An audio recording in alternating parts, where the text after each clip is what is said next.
Hi friends, ചെറിയ കാര്യങ്ങളുടെ മറ്റൊരു എപ്പിസോഡിലേക്ക് സ്നേഹപൂർവ്വം സ്വാഗതം. ചെറിയ കാര്യങ്ങളുടെ കഴിഞ്ഞ എപ്പിസോഡിൽ നമ്മൾ കണ്ടത് നമ്മുടെ ലാപ്ടോപ്പ് സ്ക്രീനിനെ ഒരു ബോർഡ് പോലെ പ്രവർത്തിപ്പിക്കാൻ കഴിയുന്ന ഒരു സോഫ്റ്റ്വെയറിനെ കുറിച്ചാണ്. സോണൽ എന്ന സോഫ്റ്റ്വെയർ നമ്മൾ കണ്ടു. അതുപോലെ തന്നെ ഒരു PDF നിന്ന് ചിത്രം മുറിച്ചെടുക്കുന്നതും നമ്മൾ കണ്ടു.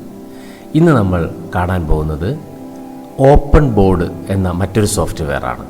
ഇത് കുറച്ചുകൂടെ മനോഹരമായി നമ്മുടെ ലാപ്ടോപ്പ് സ്ക്രീനിനെ ബോർഡ് പോലെ പ്രവർത്തിപ്പിക്കുന്നതിന് സഹായിക്കും. ഇതിൻ്റെ സവിശേഷതകളിൽ ചില ഭാഗങ്ങളാണ് നമ്മൾ ഇന്ന് കാണാൻ പോകുന്നത്. എല്ലാവർക്കും വീഡിയോയിലേക്ക് ഒരിക്കൽ കൂടി സ്വാഗതം.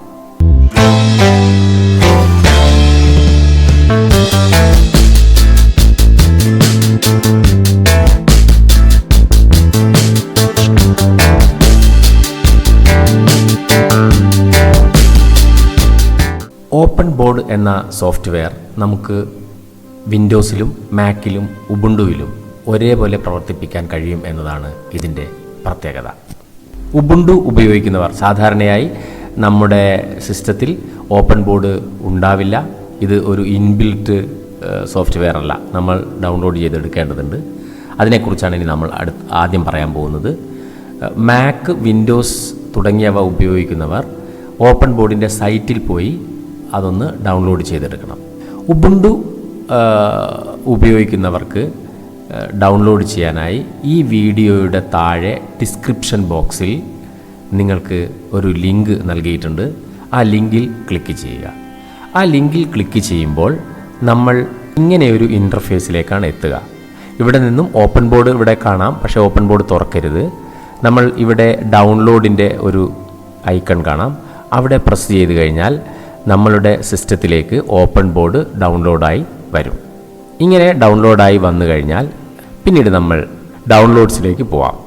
ഡൗൺലോഡ്സിലെത്തിയാൽ നിങ്ങളിപ്പോൾ ഡൗൺലോഡ് ചെയ്ത് വെച്ചിരിക്കുന്ന OpenBoard എന്ന് പറയുന്ന സോഫ്റ്റ്വെയർ കാണാൻ വേണ്ടി പറ്റും. അപ്പോൾ നമ്മൾ ആദ്യം ചെയ്യേണ്ടത് ഈ സോഫ്റ്റ്വെയറിനെ ഒരു ഫോൾഡറിലേക്ക് മാറ്റണം. സുരക്ഷിതമായി ഒരു ഫോൾഡറിനകത്തേക്ക് മാറ്റണം. അതിനായി ഒരു ഫോൾഡർ ക്രിയേറ്റ് ചെയ്യുന്നു. റൈറ്റ് ക്ലിക്ക് ചെയ്ത് ന്യൂ ഫോൾഡർ. എന്നിട്ട് ആ ഫോൾഡറിന് OpenBoard എന്ന് പേര് കൊടുക്കുകയാണ്. OpenBoard എന്ന് പേര് കൊടുത്ത് ക്രിയേറ്റ് ചെയ്യുന്നു. അപ്പോൾ ഈ ഫോൾഡറിനകത്തേക്ക് ഈ OpenBoardനെ വലിച്ചിടുക. അപ്പോൾ ഇത് സുരക്ഷിതമായി ഇതിനകത്തായി. ഇനി ഈ ഫോൾഡർ തുറന്നിട്ട് ഇതൊരു സിപ്പ് ഫയലാണ്. അപ്പോൾ ഇതിനെ നമുക്ക് എക്സ്ട്രാക്ട് ചെയ്തെടുക്കണം. അതിനായി ഇതിൽ റൈറ്റ് ക്ലിക്ക് ചെയ്യുന്നു, എക്സ്ട്രാക്ട് ഹിയർ കൊടുക്കുന്നു. അപ്പോൾ നമുക്കൊരു ഫോൾഡർ അതിനകത്ത് ക്രിയേറ്റ് ചെയ്യുന്ന കാണാം. OpenBoard എന്ന് പറയുന്ന ഒരു ഫോൾഡർ ക്രിയേറ്റ് ചെയ്യപ്പെടുന്നുണ്ട്. അത് ഒന്ന് തുറക്കുക, ഡബിൾ ക്ലിക്ക് ചെയ്ത് തുറക്കുക. തുറന്നു കഴിഞ്ഞാൽ ഇതിനകത്ത് 2 ഫയൽ കാണാം. അതിലൊന്ന് ഇൻസ്റ്റാൾ SH എന്ന് പറയുന്ന ഒരു SH ഫയലാണ്. ഈ SH ഫയലാണ് നമുക്ക് ഇൻസ്റ്റാൾ ചെയ്യാനായിട്ട് ആവശ്യം. രണ്ടാമത്തെ ഫയൽ ഡെബ് ഫയലാണ്. ഈ ഡെബ് ഫയൽ ഒരു കാരണവശാലും തുറക്കുകയോ എന്തെങ്കിലും ചെയ്യാൻ പാടില്ല. അതിനകത്താണ് ഇതിൻ്റെ എല്ലാ സോഫ്റ്റ്വെയറിൻ്റെ സപ്പോർട്ടിംഗ് മെറ്റീരിയൽസ് മുഴുവൻ ഇതിനകത്താണ് ഉണ്ടാവുക. അപ്പോൾ നമ്മൾ ഈ SH ഫയലിലൊന്ന് റൈറ്റ് ക്ലിക്ക് ചെയ്യുന്നു, അതിൻ്റെ പ്രോപ്പർട്ടീസ് എടുക്കുന്നു. ഇവിടെ പെർമിഷൻസ് എന്ന് പറയുന്ന ഒരു ഓപ്ഷൻ കാണാം. ബേസിക്സ് പെർമിഷൻസ് ഓപ്പൺ വിത്ത്, അതിലെ പെർമിഷൻസ് എടുക്കുന്നു. അതിൻ്റെ താഴെ execute, allow executing files as program എന്ന് പറയുന്ന ഒരു ചെക്ക് ബോക്സോടുകൂടി ഒന്ന് കാണാം. അതിൽ ചെക്ക് ബോക്സിൽ ടിക്ക് വന്നിട്ടുണ്ടെങ്കിൽ ഒന്നും ചെയ്യേണ്ടതില്ല. ടിക്ക് വന്നിട്ടില്ലെങ്കിൽ അത് ടിക്ക് ചെയ്ത് കൊടുക്കുന്നു. എന്നിട്ട് ഇത് ക്ലോസ് ചെയ്യുന്നു. ക്ലോസ് ചെയ്തതിന് ശേഷം ഇത് നമ്മൾ ഡബിൾ ക്ലിക്ക് ചെയ്യുന്നു. അപ്പോൾ ഇങ്ങനെയൊരു വിൻഡോ വരും. ഈ വിൻഡോ വരുമ്പോൾ ഇതിനകത്തെ റൺ ഇൻ ടെർമിനൽ കൊടുക്കുന്നു. അപ്പോൾ നമുക്ക് ടെർമിനൽ തുറന്നു വന്നു. അപ്പോൾ ഇവിടെ പാസ്വേഡ് ചോദിക്കും. അപ്പോൾ നിങ്ങളുടെ സിസ്റ്റത്തിൻ്റെ പാസ്വേഡ് ഇവിടെ അടിച്ചു കൊടുക്കുക. അടിച്ചു കൊടുക്കുമ്പോൾ ശ്രദ്ധിക്കേണ്ടത്, നിങ്ങൾ പാസ്വേഡ് അടിക്കുമ്പോൾ ഒരു മാറ്റവും ഇവിടെ കാണില്ല. ഈ കേസർ ഇങ്ങനെ ബ്ലിങ്ക് ചെയ്തുകൊണ്ടേയിരിക്കുക മാത്രമേ ഉണ്ടാവൂ. അപ്പോൾ ഒന്നും കാണില്ല. അപ്പോൾ ഒന്നും കാണാത്തത് കൊണ്ട് വീണ്ടും അത് ടൈപ്പ് ചെയ്ത് കൊടുക്കുകയോ തെറ്റിപ്പോവുകയോ ഒന്നും ചെയ്യരുത്. ക്യാപ്സ് ലോക്ക് അല്ല എന്ന് ഉറപ്പ് വരുത്തുക. നിങ്ങളുടെ പാസ്വേഡ് എങ്ങനെയാണോ കൊടുത്തത് അതുപോലെ തന്നെ അടിക്കുക. ഇതിൻ്റെ എൻ്റർ കൊടുക്കുക. എൻ്റർ കൊടുക്കുമ്പോൾ അതിൻ്റെ ഇൻസ്റ്റലേഷൻ ഇങ്ങനെ നടക്കും. കുറച്ച് സമയം എടുക്കും. അവസാനം ഒരു മെസ്സേജ് നമുക്ക് കിട്ടും, ഇൻസ്റ്റാൾഡ് സക്സസ്ഫുള്ളി എന്നും പറഞ്ഞിട്ടൊരു മെസ്സേജ് കിട്ടും. അപ്പോൾ ഓക്കെ കൊടുക്കുക. ഞാനിവിടെ ഓൾറെഡി ഇൻസ്റ്റാൾ ചെയ്ത് വെച്ചതാണ്, അതുകൊണ്ട് ഞാനിപ്പോൾ ചെയ്യുന്നില്ല. അപ്പോൾ അങ്ങനെ ഓക്കെ കൊടുത്തു കഴിഞ്ഞാൽ അടുത്തതായിട്ട് നമ്മൾ ചെയ്യേണ്ടത് ഈ സിസ്റ്റത്തെ ഒന്ന് റീസ്റ്റാർട്ട് ചെയ്യുക എന്നുള്ളതാണ്. അപ്പോൾ പുതിയൊരു സോഫ്റ്റ്വെയർ ചെയ്ത് കഴിഞ്ഞാൽ എപ്പോഴും നമ്മൾ സിസ്റ്റത്തെ റീസ്റ്റാർട്ട് ചെയ്യണം, എന്നാൽ മാത്രമേ അതിൻ്റെ ഫീച്ചേഴ്സൊക്കെ തന്നെ ഇതിനകത്ത് വരും. അങ്ങനെ റീസ്റ്റാർട്ട് ചെയ്ത് കഴിഞ്ഞാൽ നമ്മൾ അടുത്തതായിട്ട് ഇത് തുറക്കണം. ഓപ്പൺ ബോർഡ് തുറക്കാൻ പോവുകയാണ് ഇനി നമ്മൾ. അതിന് ആപ്ലിക്കേഷനിൽ ആക്സസറീസ്, എഡ്യൂക്കേഷൻ എന്നൊക്കെ പറയുന്ന കുറേ ടൂളുകൾ ഇവിടെയുണ്ട്. അതിനകത്ത് എഡ്യൂക്കേഷൻ, രണ്ടാമത്തെ ടൂളായിട്ടുള്ള എഡ്യൂക്കേഷനിൽ നമ്മൾ പോകുന്നു. അതിനകത്ത് നമ്മളിപ്പോൾ ചെയ്തു വെച്ചിരിക്കുന്ന ഓപ്പൺ ബോർഡ് വന്ന് കിടപ്പുണ്ടാവും. ആൽഫബറ്റിക് ഓർഡറിലുണ്ടാവുക, LMNO, ഓപ്പൺ ബോർഡ് ഇവിടെ കാണാം. അതിൽ ക്ലിക്ക് ചെയ്യുക. അപ്പോൾ നമുക്ക് ഓപ്പൺ ബോർഡ് തുറന്നു വരും. ഇവിടെ നമുക്ക് ഓപ്പൺ ബോർഡ് തുറന്നു വന്നിരിക്കുകയാണ്. തുറന്നു വരുമ്പോൾ തന്നെ ഒരു വിൻഡോ നിങ്ങൾക്ക് കാണാം, new updates available, would you like to the web page. അപ്പോൾ നമ്മളത് നോ കൊടുത്തിട്ട് ഒഴിവാക്കുന്നു. അപ്പോൾ നമുക്ക് ഓപ്പൺ ബോർഡ് തുറന്നു വന്നു. ഇതിൽ രണ്ട് വശങ്ങളിലായിട്ട് നിങ്ങൾക്ക് രണ്ട് ടൂൾ ബോക്സുകൾ കാണാം. നമുക്കത് മിനിമൈസ് ചെയ്യാം. ഇതിനകത്തൊരു എറോ മാർക്കുണ്ട്, അതിൽ കൊടുത്തു കഴിഞ്ഞാൽ മിനിമൈസ് ആവും. പിന്നെ അത് വരണമെങ്കിൽ ഒന്നുകൂടെ ഇങ്ങനെ കൊടുത്തു കഴിഞ്ഞാൽ അത് ഫുള്ളായിട്ട് വരും. അപ്പോൾ നമുക്ക് ബോർഡിനൊരു വൃത്തിക്ക് വേണ്ടി ഇതിങ്ങനെ ഇപ്പോൾ ഇങ്ങോട്ടേക്ക് മാറ്റി വെക്കാം. ഇപ്പുറത്തുള്ളതും വേണമെങ്കിൽ ഇങ്ങനെ മാറ്റി വെക്കാം. അപ്പോൾ നല്ലൊരു ബോർഡ് നമുക്ക് അവൈലബിളായി ഇവിടെ. ഇനി ആദ്യം തന്നെ നമ്മൾ ചെയ്യാൻ പോകുന്നത് ഇതിൻ്റെ കളർ. ഇതിപ്പോൾ ബ്ലാക്ക് ബോർഡാണ്, ലൈനിട്ട ബ്ലാക്ക് ബോർഡാണ്. അത് മാറ്റണം എന്നുണ്ടെങ്കിൽ ഇവിടെ ബാക്ക്ഗ്രൗണ്ട്സ് എന്ന് പറയുന്നൊരു ഓപ്ഷൻ ഉണ്ട്. അവിടെ അതിൽ ക്ലിക്ക് ചെയ്ത് കഴിഞ്ഞാൽ നമുക്ക് ഏത് രീതിയിൽ മാറ്റാം. ഇതിപ്പോൾ വൈറ്റ് ബോർഡ് ആക്കണമെങ്കിൽ ഇങ്ങനെ ചെയ്യാം. ഈ വൈറ്റ് ബോർഡിൽ ഇങ്ങനെ ചെക്ക് ഇട്ടിട്ടാണെങ്കിൽ ഇങ്ങനെ ചെയ്യാം. വൈറ്റ് ബോർഡിൽ വെറും ലൈൻസ് ഇട്ടിട്ടാണെങ്കിൽ ഇങ്ങനെ ചെയ്യാം, നോട്ട് ബുക്ക് പോലെ. ഇനി വെറും ബ്ലാക്ക് ബോർഡാണെങ്കിൽ ഇങ്ങനെ ചെയ്യാം. ബ്ലാക്ക് ബോർഡിൽ ഇങ്ങനെ ചെക്ക് ഇട്ടിട്ടാണെങ്കിൽ ഇങ്ങനെ ചെയ്യാം, ലൈൻ ഇട്ടിട്ടാണെങ്കിൽ ഇങ്ങനെ ചെയ്യാം. അപ്പോൾ ഏത് രീതിയിൽ നമുക്കിതിനെ മാറ്റാവുന്നതാണ്. അതാണ് ഒന്നാമത്തെ ഇതിൻ്റെ ഒരു ഓപ്ഷനായിട്ട് എനിക്ക് പറയാനുള്ളത്. ഇനി രണ്ടാമത്തത് നമുക്ക് ഇവിടെ സ്റ്റൈലസ് എന്ന് പറയുന്ന ഒന്ന് കാണാം. സ്റ്റൈലസ്. ഈ സ്റ്റൈലസിൽ ഒന്ന് ക്ലിക്ക് ചെയ്താൽ അതിൻ്റെ ടൂളുകൾ താഴെ പ്രത്യക്ഷപ്പെടുന്നതായിട്ട് കാണാം. ഇതിനകത്ത് ഒരുപാട് ടൂളുകൾ നമുക്കുണ്ട്. അതിലൊന്നാമത്തത് നമുക്ക് പരിചയപ്പെടാം. ഇവിടെ അനോട്ടേറ്റ് ഡോക്യുമെൻറ്റ്സ്, അതിൽ ക്ലിക്ക് ചെയ്ത് കഴിഞ്ഞാൽ ഇവിടെ നമുക്ക് ഡോക്യുമെൻ്റ് അനോട്ടേറ്റ് ചെയ്യാനും മാർക്ക് ചെയ്യാനുള്ളതാണത്. അപ്പോൾ ഡോക്യുമെൻ്റ് എങ്ങനെ എടുക്കാം, ഇതിൻ്റെ വളരെ മനോഹരമായ ഒരുപാട് ഫീച്ചേഴ്സ് ഉണ്ട്. അതൊക്കെ നമുക്ക് ഈ ഒരു എപ്പിസോഡിൽ പറയാനാവില്ല, അത് അടുത്ത എപ്പിസോഡിൽ പറയാം. അപ്പോൾ ഞാൻ ഓരോന്നായിട്ട് എടുത്ത് ഇതിൻ്റെ ഓരോ ഉപയോഗങ്ങൾ പറയാം. അപ്പോൾ ഇവിടെ നമുക്ക് ഈ ടൂൾ എടുത്തിട്ട് എഴുതാൻ കഴിയും എന്നതാണ് ഇതിൻ്റെ ഒരു പ്രത്യേകത. മൗസ് ഉപയോഗിച്ചിട്ട് നന്നായി എഴുതാൻ കഴിയുന്നവർക്ക് വളരെ നന്നായിട്ട് ഇത് ചെയ്യാൻ വേണ്ടി കഴിയും. ഇനി രണ്ടാമത്തെ ടൂള് ഇവിടെ കൊടുത്തിരിക്കുന്നത് എറേസറാണ്. ബോർഡിൻ്റെ മുകളിൽ എഴുതി കഴിഞ്ഞാൽ നമുക്ക് മായ്ക്കേണ്ടി വരും. അപ്പോൾ ഈ എറേസറിലൊന്ന് ക്ലിക്ക് ചെയ്ത് എറേസറിൻ്റെ വലിപ്പം വർദ്ധിപ്പിക്കാം. വലിപ്പം ഇവിടെ ചെറുതാക്കാം, അപ്പോൾ ചെറിയ രീതിയിൽ മായ്ക്കാം. ഇനി കുറച്ചുകൂടെ വലുതാക്കാം, അപ്പോൾ കുറച്ചുകൂടി വലുതായിട്ട് മായ്ക്കാം. ഇനി ഏറ്റവും വലുതാക്കാം. അങ്ങനെയാണെങ്കിൽ വേഗം മായ്ച്ച് കിട്ടും. അപ്പോൾ ഇങ്ങനെയൊരു ടൂളുണ്ട്.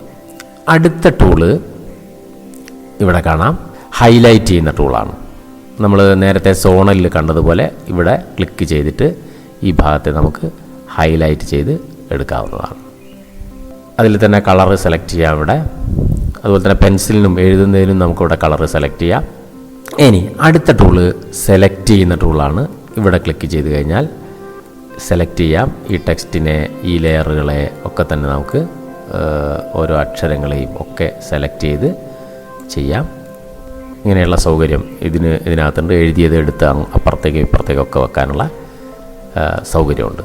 അടുത്തത് ഇൻ്ററാക്റ്റ് വിത്ത് ഐറ്റംസ് എന്നൊരു ടൂളാണ് ഇവിടെ കാണുന്നത്. ഇതിൽ ക്ലിക്ക് ചെയ്ത് കഴിഞ്ഞാൽ ഒരു അടയാളം പോലെ മാറുന്നത് കാണാം കേഴ്സർ.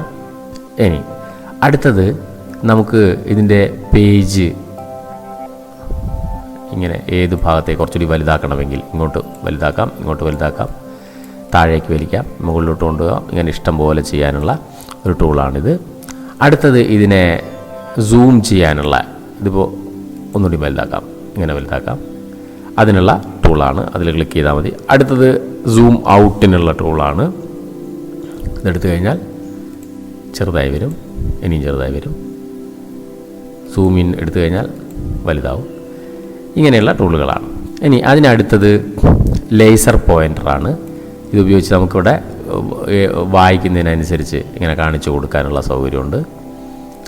ചിത്രങ്ങളൊക്കെ എടുക്കാൻ പോകും ഇനി അടുത്തതായിട്ട് നമ്മൾ. അപ്പോൾ ചിത്രത്തിലൊക്കെ ഇങ്ങനെ മാർക്ക് ചെയ്യുന്ന രീതിയിൽ നമുക്കിങ്ങനെ കാണിച്ചുകൊണ്ട് പോകാം. ഇനി അടുത്തതായിട്ട് നമുക്ക് ലൈൻസ് വരയ്ക്കാനുള്ള ഡ്രോ ലൈൻസ് അതിനുള്ള ടൂളാണ്. ഇത് കുറച്ചുകൂടി സൗകര്യപ്രദമായ രീതിയിൽ നമ്മൾ അടുത്തൊരു എപ്പിസോഡിൽ പറയും എങ്ങനെയാണ് ലൈൻസ് ഇതിനകത്ത് വരയ്ക്കുക എന്നുള്ളത്. നമ്മൾ നേരത്തെ പറഞ്ഞതുപോലെ സോണിൽ പറഞ്ഞ പോലെ മനോഹരമായ ലൈൻസൊക്കെ വരയ്ക്കാനത് ഉപയോഗിക്കാം. അടുത്തത് മറ്റൊരു ഹൈലൈറ്റ് എന്ന് പറയുന്നത് ഇവിടെ ടൈപ്പ് ചെയ്യാനുള്ള സൗകര്യമുണ്ട്. ഈ എ എന്ന അക്ഷരത്തിൽ ക്ലിക്ക് ചെയ്തിട്ട് ഇവിടെ ക്ലിക്ക് ചെയ്ത് കഴിഞ്ഞാൽ ഒരു ബോക്സ് വരും. ഇവിടെ നമുക്ക് ടൈപ്പ് ചെയ്യാം. ടൈപ്പ് ചെയ്തിട്ട് നമുക്കിവിടെ ടൈപ്പ് ലെറ്റേഴ്സിൻ്റെ കളറൊന്ന് മാറ്റി കൊടുക്കാം. പിന്നെ ഇതൊന്ന് വലിപ്പം കൂട്ടാം. ഇങ്ങനെ ക്ലിക്ക് ചെയ്യാം. പിന്നെ ഇതിൻ്റെ അലൈൻമെൻറ്റ് മാറ്റാം. ഈ എഫിൽ ഫോണ്ടിൽ ക്ലിക്ക് ചെയ്ത് നമുക്ക് ഇതിൻ്റെ ഫോണ്ട് മാറ്റാം ഇഷ്ടമുള്ളതുപോലെ. ഇവിടെ വർധന എന്ന് പറയുന്നൊരു ഫോണ്ടാണ് ഉപയോഗിച്ചിരിക്കുന്നത്. നമുക്ക് ഇഷ്ടമുള്ള ഫോണ്ടുകൾ ഇതിനകത്ത് ലഭ്യമായ ഫോണ്ടുകൾ നമുക്ക് ഉപയോഗിക്കാം. അത് റെഗുലർ ഇറ്റാലിക്സ് ഒക്കെ ആക്കാൻ വേണ്ടി കഴിയും. പിന്നെ അതിൻ്റെ സൈസ് ഇവിടെ വർദ്ധിപ്പിക്കാൻ വേണ്ടി കഴിയും. പിന്നെ ഒരു സ്ട്രൈക്ക് ഔട്ട് ലൈൻ കൊടുക്കാം, അണ്ടർലൈൻ കൊടുക്കാം. അപ്പോൾ ഇങ്ങനെ നമുക്ക് ഇഷ്ടമുള്ള രീതിയിൽ ഇതിനെ മാറ്റി ഓക്കെ കൊടുക്കാം. ഇവിടെ പിടിച്ചിട്ട് ഈ കോർണറിൽ പിടിച്ചിട്ട് ഇതിനെ തിരിക്കാം, ഇഷ്ടമുള്ള സ്റ്റൈലിലേക്ക് മാറ്റി വെക്കാം. ഇങ്ങനെയൊക്കെ ചെയ്ത് കഴിഞ്ഞാൽ നമുക്കിവിടെ എൻ്റർ ചെയ്ത് കഴിഞ്ഞാൽ ആ ഒരു ടെക്സ്റ്റ് അങ്ങനെയായിട്ട് മാറും. ഇനി ഒന്നുകൂടി നമുക്ക് മാറ്റണമെങ്കിൽ വീണ്ടും അതിൻ്റെ മുകളിൽ ക്ലിക്ക് ചെയ്താൽ ഇതുപോലുള്ളൊരു സംഭവം വരും. എന്നിട്ട് നമുക്കിങ്ങനെ ചെയ്യാം. ഇങ്ങനെ ചെയ്ത് വെച്ചിരിക്കുന്നത് ഈ മൂവ് ചെയ്യാനുള്ള ടൂൾ ഉപയോഗിച്ചിട്ട് ടൂൾ സെലക്ട് ചെയ്തിട്ട് എടുത്തിട്ട് നമുക്ക് ഇഷ്ടമുള്ള സ്ഥലത്ത് കൊണ്ടുപോയി വെക്കുകയും ചെയ്യാം. ഇപ്പോൾ ഈ കോണിൻ്റെ പേരൊക്കെ എഴുതുന്നത് ഇങ്ങനെ എഴുതിയിട്ട് ഇങ്ങനെ കൊണ്ടുപോയി വെക്കാം. അടുത്തതായിട്ട് ഒരു ഭാഗം മുറിച്ച് വേറൊരു പേജാക്കാനുള്ള സൗകര്യങ്ങളൊക്കെ നൽകുന്ന ഒരു ടൂളാണ് ഇവിടെ. അതിൽ ക്ലിക്ക് ചെയ്തിട്ട് ഇവിടെ ഇങ്ങനെ സെലക്ട് ചെയ്ത് വെച്ചാൽ നമ്മളോട് ചോദിക്കും ആഡ് ടു കറൻറ്റ് പേജിലാണോ, ആഡ് ടു ന്യൂ പേജിലാണോ, ആഡ് ടു ലൈബ്രറിയിലാണോ, എവിടെയാണ് ചെയ്യേണ്ടതെന്ന് ചോദിക്കും. അപ്പോൾ അത് സെലക്ട് ചെയ്ത് കഴിഞ്ഞാൽ ചെയ്യാൻ വേണ്ടി പറ്റും. ഇവിടെ ചെയ്ത കാര്യങ്ങൾ അൺഡു ചെയ്യാനുള്ള ഓപ്ഷൻ ഇവിടെയുണ്ട്. ഇങ്ങനെ മാറ്റി കൊടുക്കാം. റീഡു ചെയ്യാനുള്ള ഓപ്ഷൻ ഇവിടെയുണ്ട്. പേജസ് ഒരു പേജ് കൂടെ കൂട്ടണമെങ്കിൽ നമുക്കിവിടെ കൂട്ടാം. പ്രീവിയസ് പേജിലേക്ക് വരാൻ ഇങ്ങനെ ചെയ്യാം. പുതിയ പേജ് ഇവിടെ കൂട്ടാം. ഇതിപ്പോൾ കാണുന്നില്ല, ഇവിടെ ഇതിങ്ങനെ ഓപ്പൺ ആക്കി വെച്ച് കഴിഞ്ഞാൽ പേജ് 2 വന്നിട്ടുണ്ട്. ഒരു പേജ് കൂടിയും കൂട്ടണമെങ്കിൽ ഇവിടെ ക്ലിക്ക് ചെയ്യാം. പേജ് 3 വന്നു. ഇനി പ്രീവിയസ് പേജിലേക്ക് പോകണമെങ്കിൽ ഇവിടെ ക്ലിക്ക് ചെയ്യാം. നെക്സ്റ്റ് പേജിലേക്ക് പോകണമെങ്കിൽ ഇവിടെ ക്ലിക്ക് ചെയ്യാം. എറേസ് ചെയ്യണമെങ്കിൽ ഇവിടുന്ന് എടുക്കാം. ഇനി ഇവിടെ വെബ് എന്ന് പറയുന്നൊരു ഓപ്ഷൻ കാണാം. അവിടെ ക്ലിക്ക് ചെയ്ത് കഴിഞ്ഞാൽ ഓപ്പൺ ബോർഡിൻ്റെ വെബ് പേജിലേക്കാണ് നമ്മൾ പോവുക. ഇതാണ് ഞാൻ പറഞ്ഞത്. ഇവിടെ നമുക്ക് ഓപ്പൺ ബോർഡിൻ്റെ ഒരു വീഡിയോ ലഭ്യമാണ്. അതൊന്ന് കാണാം. ഇതെങ്ങനെ ഉപയോഗിക്കാം എന്നുള്ളതിനെക്കുറിച്ചുള്ള ഒരു സംഭവമുണ്ട്. അത് കാണാൻ വേണ്ടി കഴിയുന്നതാണ്. അടുത്തതായിട്ട് നമുക്ക് ഡെസ്ക്ടോപ്പ് എന്ന് പറയുന്ന ഒരു സൗകര്യമുണ്ട്. ഇതിപ്പോൾ ഡെസ്ക്ടോപ്പ് ഓപ്പൺ ബോർഡിലേക്കായിരിക്കുകയാണ്. ഇവിടെ നമുക്ക് എന്ത് വേണമെങ്കിലും ചെയ്യാം. നേരത്തെ പറഞ്ഞതുപോലെ ടൈപ്പ് ചെയ്യുകയോ എഴുതുകയോ വരയ്ക്കുകയോ ഒക്കെ തന്നെ സാധ്യമാണ്. കാണിക്കാം. ഇങ്ങനെ ഡെസ്ക്ടോപ്പിനെ നമ്മൾ ഓപ്പൺ ബോർഡിലേക്ക് കൊണ്ടുവന്നിരിക്കുകയാണ്. ഇത് വളരെ ഉപകാരപ്പെട്ടൊരു സാധനമാണ്. ഇവിടുന്ന് നമുക്ക് ഒരു PDF ഫയൽ തുറന്നു വെച്ചിട്ട് നമുക്ക് ആവശ്യമുള്ള രീതിയിൽ ഇതിനെ മാറ്റാം. നേരത്തെ പറഞ്ഞതുപോലെയുള്ള എല്ലാ കാര്യങ്ങളും ഇതിനകത്ത് ചെയ്യാൻ വേണ്ടി കഴിയും. ഇനി നമുക്ക് വീണ്ടും തിരിച്ചു പോകണമെന്നുണ്ടെങ്കിൽ അപ്പോൾ വീണ്ടും നമുക്കിത് തിരിച്ചു പോകണമെങ്കിൽ ഷോ ഓപ്പൺ ബോർഡ് എന്ന ഓപ്ഷൻ കൊടുത്തപ്പോഴാണ് നമുക്ക് തിരിച്ചു പോകാൻ വേണ്ടി കഴിഞ്ഞത്. ഇനി മറ്റൊരു ടൂൾ ഇതിനകത്ത് ലഭ്യമായത് ഓപ്പൺ ബോർഡിൽ തന്നെ.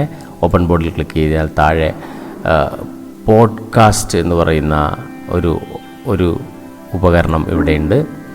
ഈ പോഡ്കാസ്റ്റ് ഓപ്പൺ ചെയ്ത് കഴിഞ്ഞാൽ നമുക്ക് ഇനി നമ്മൾ പറയുന്ന കാര്യങ്ങൾ മുഴുവൻ തന്നെ ഇവിടെ നമുക്ക് റെക്കോർഡ് ചെയ്തെടുക്കാനുള്ള സൗകര്യമുണ്ട്. ഇവിടെ ഈ സ്റ്റാർട്ട് സ്ക്രീൻ റെക്കോർഡിംഗ് എന്ന് കൊടുത്തു കഴിഞ്ഞാൽ നമുക്കിത് റെക്കോർഡ് ചെയ്യാം. അതുപോലെ തന്നെ ഇതിനകത്തുള്ള മറ്റ് ഓപ്ഷൻസാണ് പേജ് സൈസ് കട്ട് ചെയ്യാനുള്ള, കോപ്പി ചെയ്യാനുള്ള, പേസ്റ്റ് ചെയ്യാനുള്ള, ഹൈഡ് ചെയ്യാനുള്ള ഒക്കെ തന്നെ സൗകര്യങ്ങൾ ഇവിടെ ലഭ്യമാണ്. പിന്നെ ഇത് ഓപ്പൺ ബോർഡ് ക്ലോസ് ചെയ്യണമെങ്കിൽ ക്വിറ്റ് എന്ന ഓപ്ഷൻ ഇവിടെ ലഭ്യമാണ്. ഇവിടെ ഒരു വെർച്വൽ കീബോർഡ് നിങ്ങൾക്ക് കാണാം. അപ്പോൾ നമുക്കിവിടെ ടൈപ്പ് ചെയ്യാനുള്ള സൗകര്യം ലഭ്യമാവും.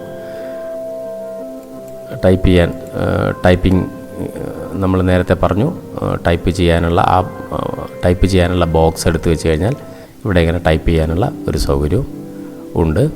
ഇങ്ങനെ ഒരുപാട് ടൂളുകൾ ലഭ്യമായിട്ടുള്ള ഒരു സോഫ്റ്റ്വെയറാണ് OpenBoard.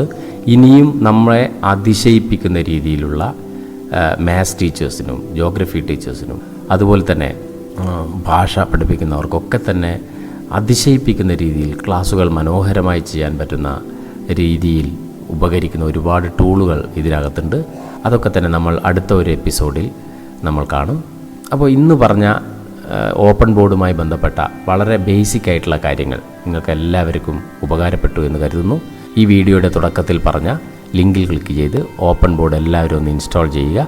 എന്നിട്ട് ഇതിൻ്റെ ഇപ്പോൾ പറഞ്ഞ ബേസിക് ആയിട്ടുള്ള കാര്യങ്ങൾ ഒന്ന് ചെയ്തു നോക്കുക. അടുത്ത വീഡിയോയിൽ OpenBoardൻ്റെ കൂടുതൽ സവിശേഷതകളുമായി നമ്മൾ കാണും.